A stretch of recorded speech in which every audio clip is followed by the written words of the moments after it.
the volume. Turn up the volume.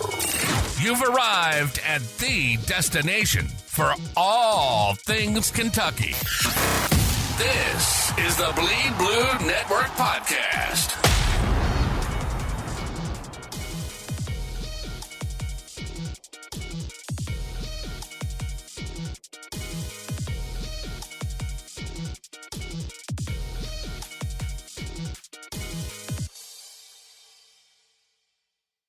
To this computer. What's going on, Big Blue Nation? Welcome to a special podcast episode of the Bleed Blue Network.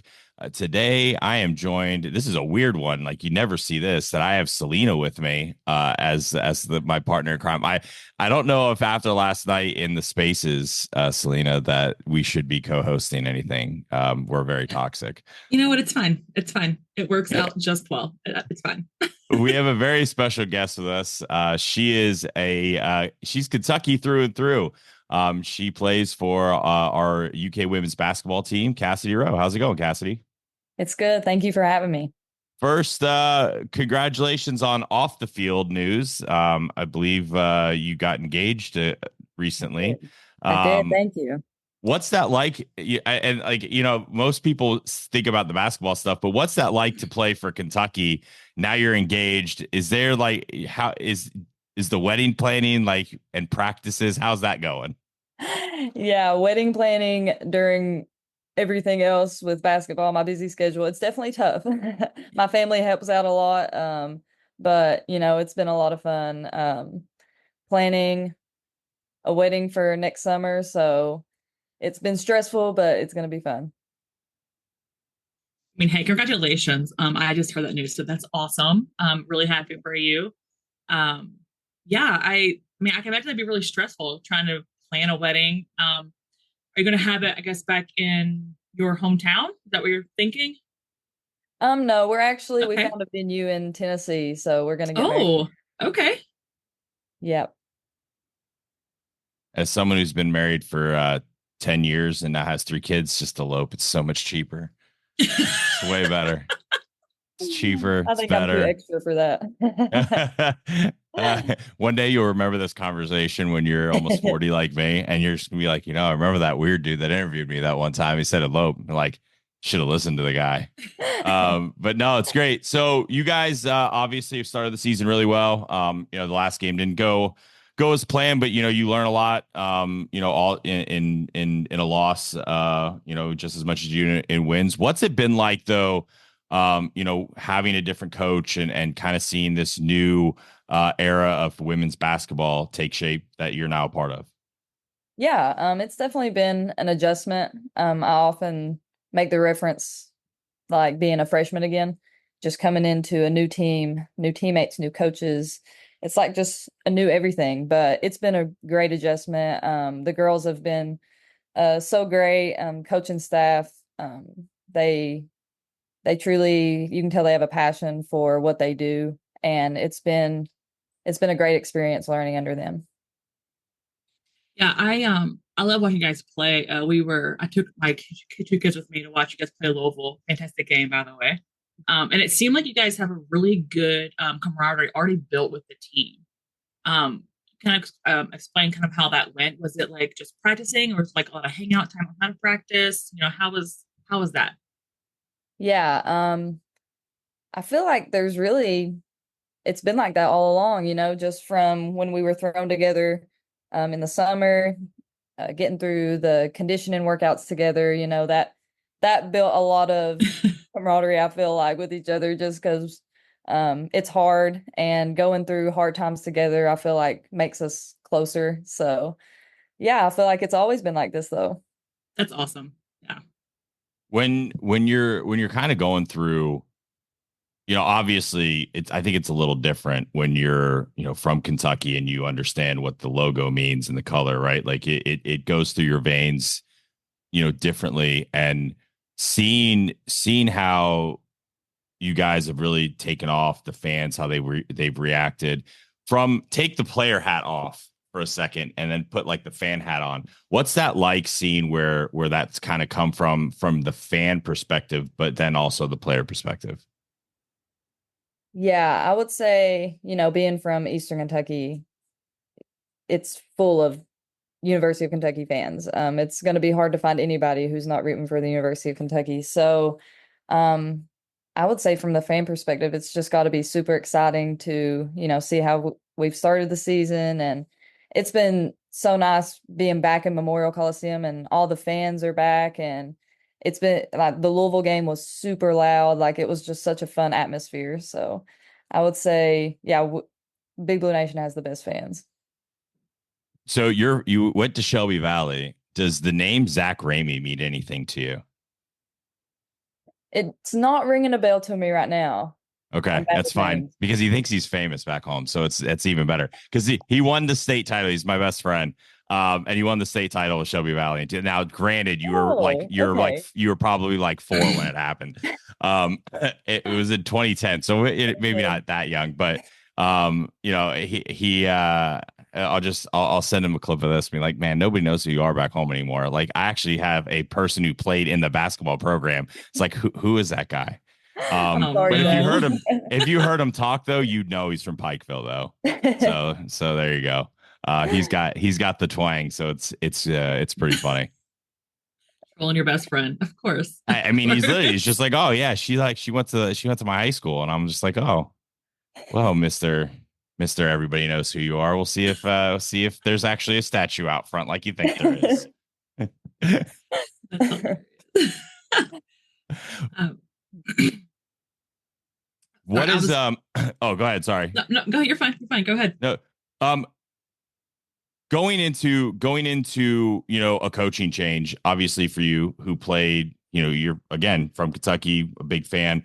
What was that like? Was there any anxiety going through that, knowing that maybe he doesn't want me here, maybe I have to go in the portal, and was there any of that anxiety? Because I know he's kind of told the story of you guys talking and what it means, but what was that like for you when that process was going on? Because I'm sure it's not just exclusive to you. Every player thinks that, right? When there's a change, but what was that like specifically?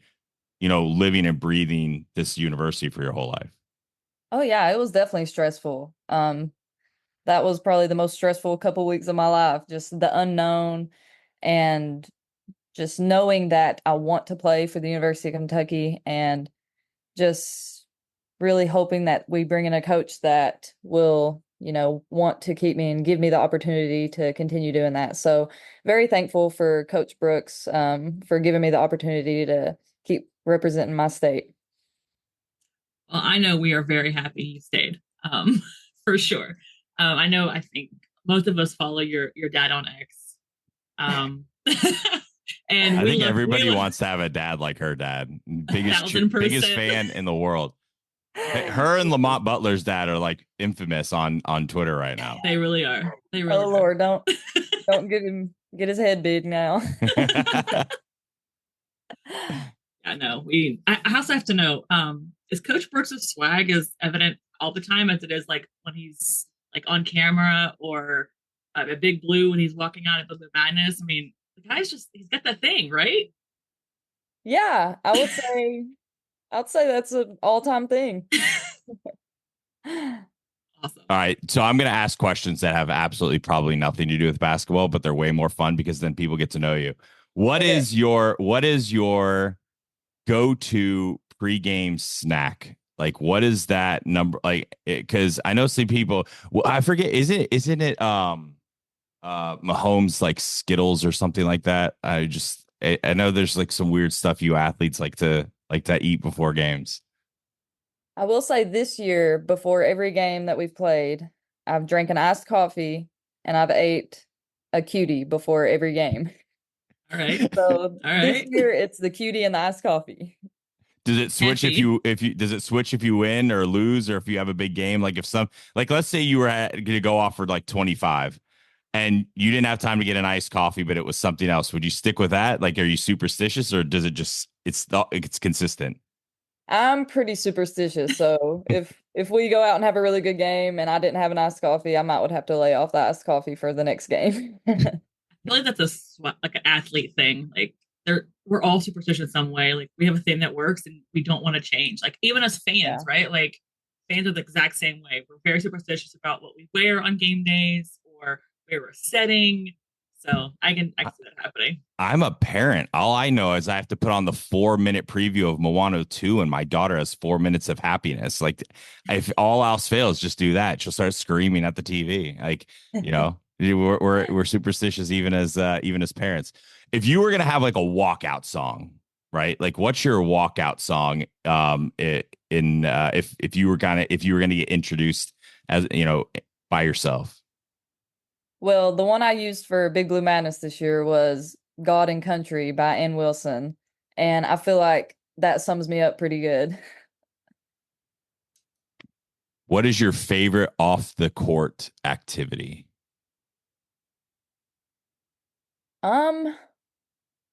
Well, off the court, I spent most of my time doing homework and stuff like that. But when I That do you get, like to do, not the thing people force you to do. How about that? Right? I enjoy playing piano. Oh, okay. How long you And play just piano? recently learned how to play guitar. I'm currently learning how to play guitar right now. She's gonna have her own rock band. Just gonna be Cassidy and the Rose. Just one person. Have you played piano your whole life? I started taking lessons in second grade. And I think I stopped in seventh grade. So pretty much my whole life.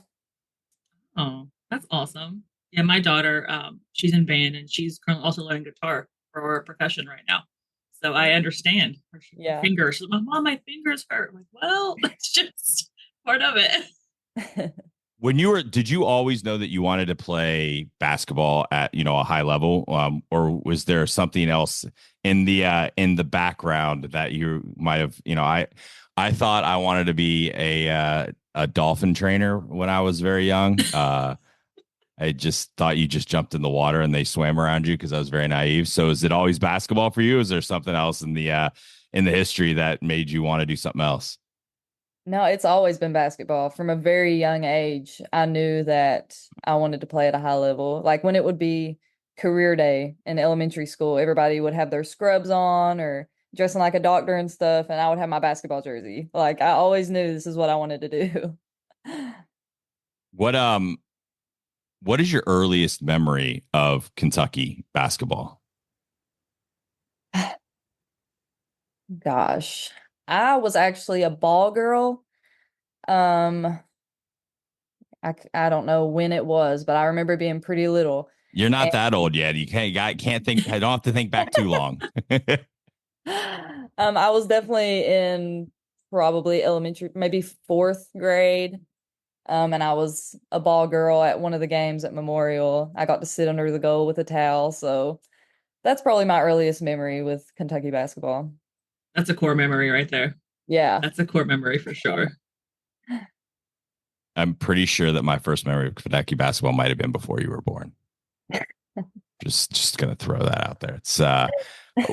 It's fine. What is it kind of like now for you guys playing in Memorial now that it's been redone, B, there's air conditioning, which who did was it Coach Skinner that said he was mad that they have air conditioning now because it used to be such a big home court advantage? Do you feel like that was a big thing, or are you just happy that there's air now? Personally, I'm happy that there's air. I don't blame you. I don't blame you. Hot gyms are awful. Just open the door. I will tell you, and I will tell you this though, and people might think I'm absolutely insane. I had never been to a game at Memorial till the Louisville game. Really? That was my first Memorial experience. My wife even looked at me sideways when I said that. She was like, "Wait, what?" That's crazy. I've never really had I haven't had much opportunity to get over there. So especially with the kids in the last few years, and Sundays have been kind of family lockdown and stuff. But now that we're doing this, we're able to get to more games and stuff. So I remember watching the men's Big Blue Madness Memorial Coliseum when I was I was like 10, 11, I think. And I was there with the men's at Big Blue Memorial. That was crazy. That place was packed, standing room only. It was crazy. When you're done with playing at Kentucky, what's the thing that you want to do? Do you hope to keep playing at the next level, or is there something else you're thinking about doing? I want to do physical therapy. I'm actually applying to physical therapy school right now, so that's the goal for me. I never really had the desire to play professionally because I knew that I would want to, start a family and stuff like that. So the goal is physical therapy. Yeah, when you said you were getting married next summer, I was like, wow, you're not waiting long at all. That sounds like what I did. And the difference is that my wife was very mad that I made her plan a wedding in 9 months. Um, and you're just like, yeah, we're going to get married next summer. So was it your idea or his? It was both of ours. We talked a lot about it. She's already talking like a professional, by the way. Like, give it 5 more years and just be like, yeah, it was definitely my idea. He wanted nothing to do with this. It was kicking and screaming the entire time. What is your so outside of basketball, what's the sport you follow the most? Um,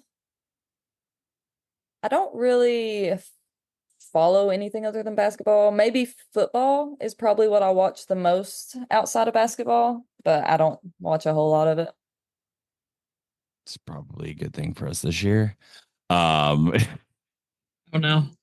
Selena's just like, don't. This is gonna throw this the whole thing off course. So we won't keep you much longer. A, I know you got stuff to do. B, I can feel all three of my kids staring at me and my wife sitting over there like I have 2 arms and 3 kids. The math doesn't math on this. What are you most looking forward to the rest of the season, and kind of talk to us a little bit about, what the vibe is and how confident you guys are and where the team stands and moving forward for the rest of the year.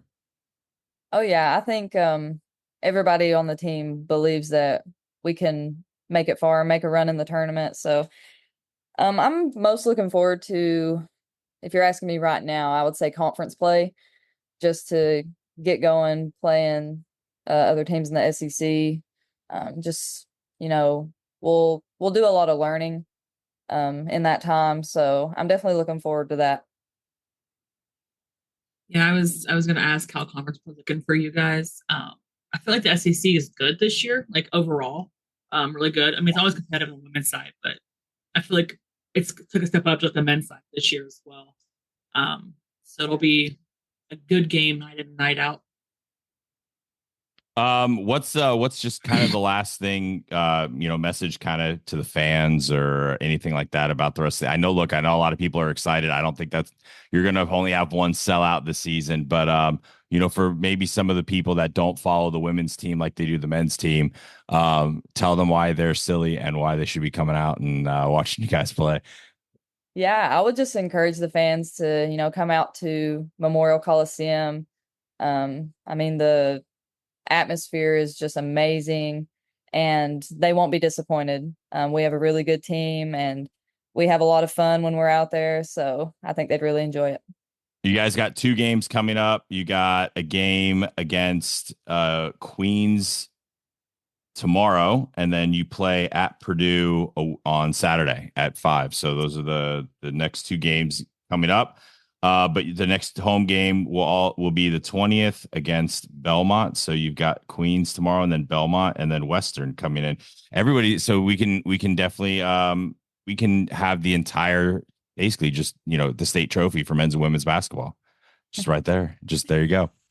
Cassidy, really appreciate you taking some time out. I know you're busy with homework and basketball, planning a wedding, and also applying for physical therapy school. So look at all you got a full schedule, and we appreciate you finding some time to talk to us. Yeah, thank you so much for having me. Yep. Go Cats, everybody. Thanks for tuning in. Make sure you check out the UK women's team at Memorial this season. And I think they're going to have a very special season. So you don't want to miss out. Go Big Blue. Thanks for joining us on another episode of the Bleed Blue Network podcast. We hope you enjoyed diving deep into the world of Kentucky sports with us. Don't forget to stay connected by following us on Twitter at BleedBNation. Your feedback means the world to us. So take a moment to leave a review. Not only does it help us improve, but it also helps others discover the show. Until next time, keep cheering, keep listening, and keep bleeding blue.